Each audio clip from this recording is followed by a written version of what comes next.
지리산의 좀 맑은 공기와 함께 또 좋은 경치적으로 이곳을 걸어보는 그런 시간을 가져보겠습니다.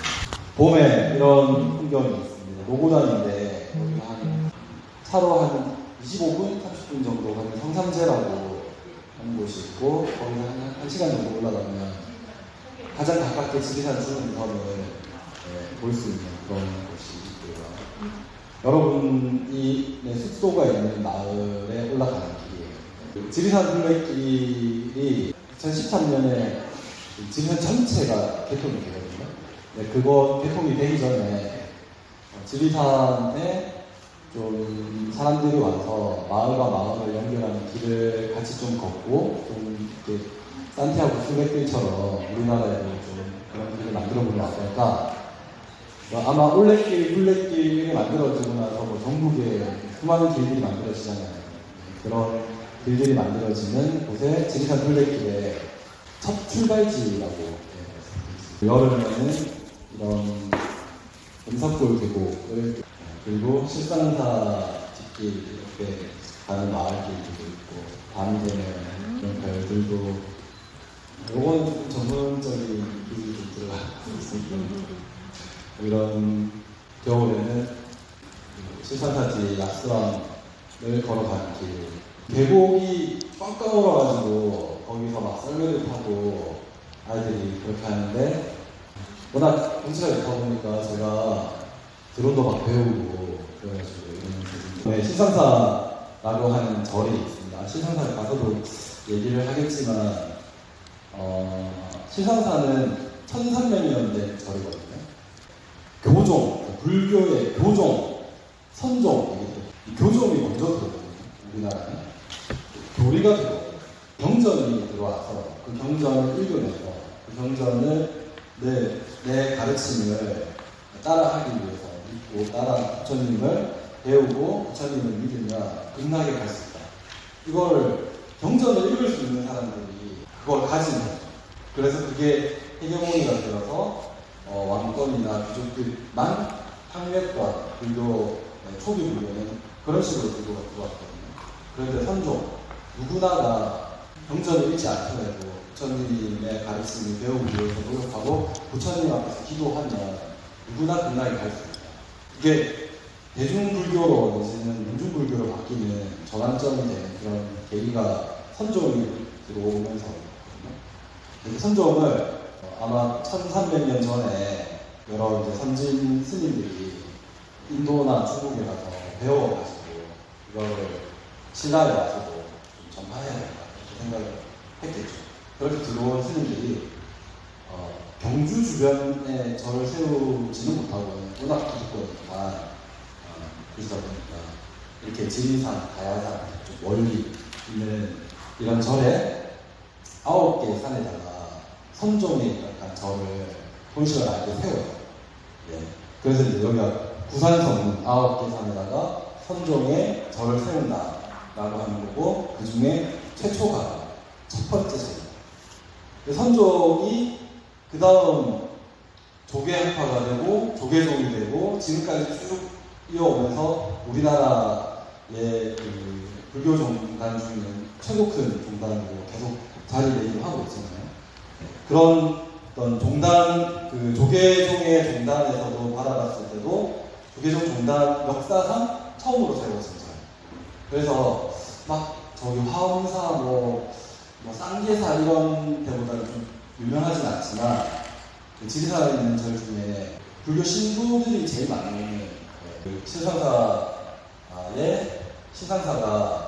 1998년도에 실상사 귀농학교라고 하는 걸 이 마을에 열게 요즘은 뭐 귀농 많이 하잖아요.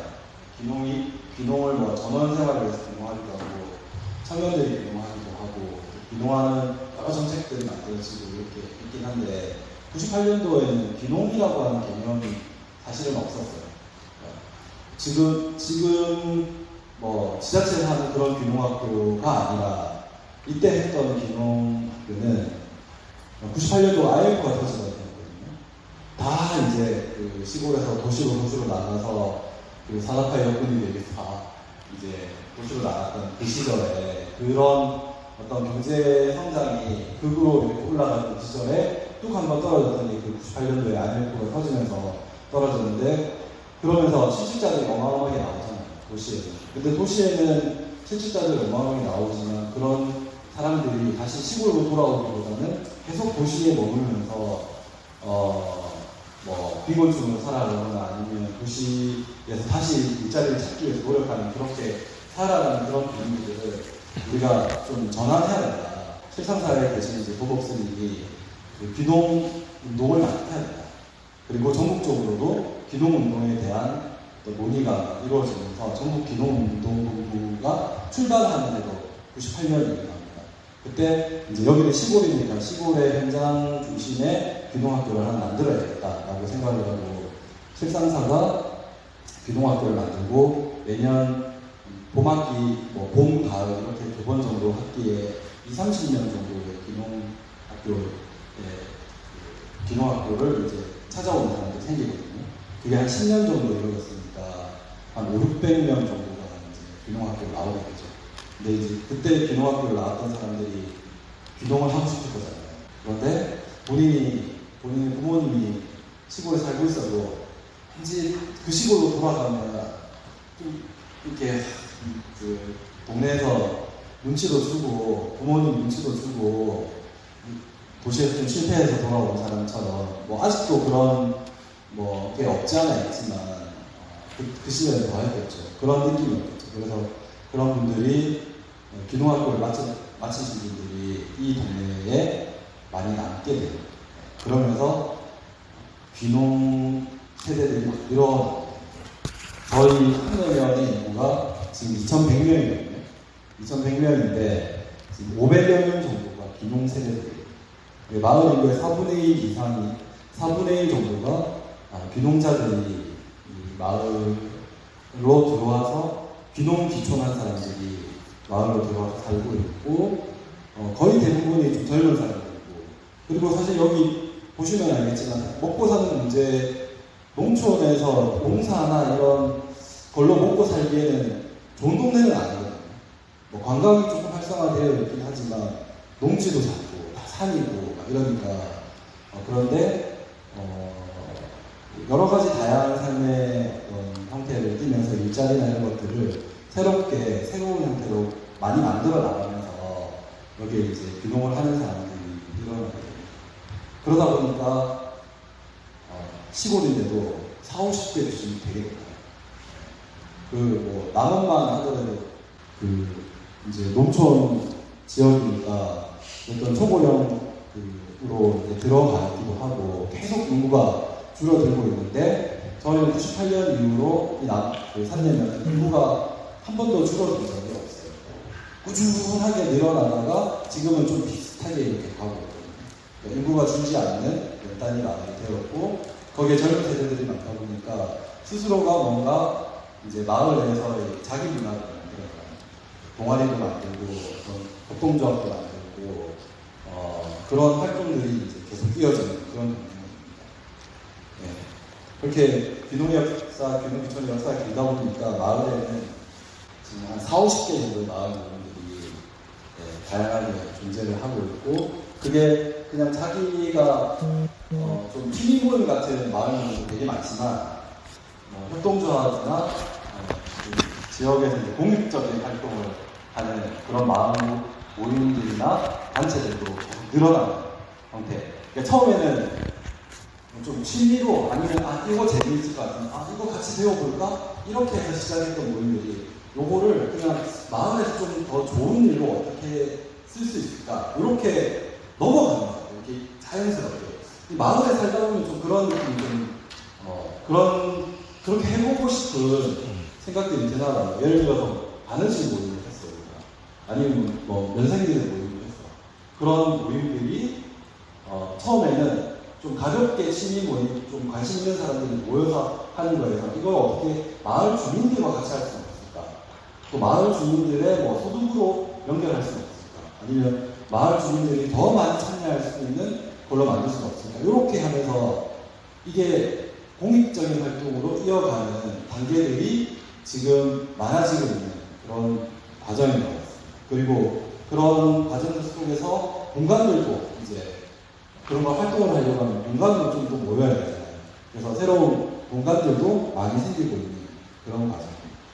저희가 2012년에 마을에 이사를 와서 마을 활동을 하고 싶은 친구랑 마을 카페를 하나 마을 카페를 만들려고 했는데 그냥 개인이 마을 카페를 개인이 마을 카페를 낼 수는 없잖아요. 어떻게든 마을 주민들이나 카페를 만들 때도 협동의 힘으로 뭔가 만들어야 되겠다 이런 생각으로 그 동네에 있는 친구랑 저랑 뭐 몇몇 사람들이 같이 우리 마을에 좀 마을 카페를 만들려고 했는데 그냥 개인이 마을 카페를 개인이 마을 카페를 낼 수는 없잖아요. 어떻게든 마을 주민들이나 카페를 만들 때도 협동의 힘으로 뭔가 만들어야 되겠다 이런 생각으로 동네에 있는 친구랑 저랑 뭐 몇몇 사람들이 같이 우리 마을에 좀 사람들이 좀 편하게 어울리면서 뭔가 공부도 좀 하고 또 정보도 서로 좀 만들 수 있고 그러면서도 사랑방처럼 와서 커피도 한 잔 먹을 수 있는 그런 공간이 하나 있으면 좋겠다 이렇게 생각을 하고 도시에서는 마을 카페라고 하는 게 유행하다는데 우리도 그런 거 하나 만들어 보는 게 어떨까 이런 생각을 막 하고 있었어요. 그거를 그냥 어두컴컴한 장사 잘 안 되는 그런 술집에서 하고 있었거든요. 근데 그 장사 안 되는 술집의 주인이 장사도 잘 안 되고 몸도 아프고 이거 이제 누가 적당한 가격 주면 팔았으면 좋겠다 이런 마음 이렇게 얘기를 하시는 거예요. 그래서 그러면 저희가 사겠습니다 이렇게 해가지고 그거를 번뜩 샀는데 그걸 산 이후에 이 공간을 마을 카페로 만들겠다는 사람들 마을 주민들에게 얘기를 막 하다 보니까 그때는 협동조합 기본법이 있기 전인데 그래도 마을 사람들이 출자를 받고 마을 사람들이 이용하고 마을 사람들이 함께 운영하는 협동조합의 방식으로 이 카페를 한번 운영해봤으면 좋겠다. 그래서 마을에서 출자를 받았는데 저희가 3개월 만에 3천만 원을 모으거든요. 약간 그런 거에 욕구가 있었나 봐요. 이 마을 주민들은.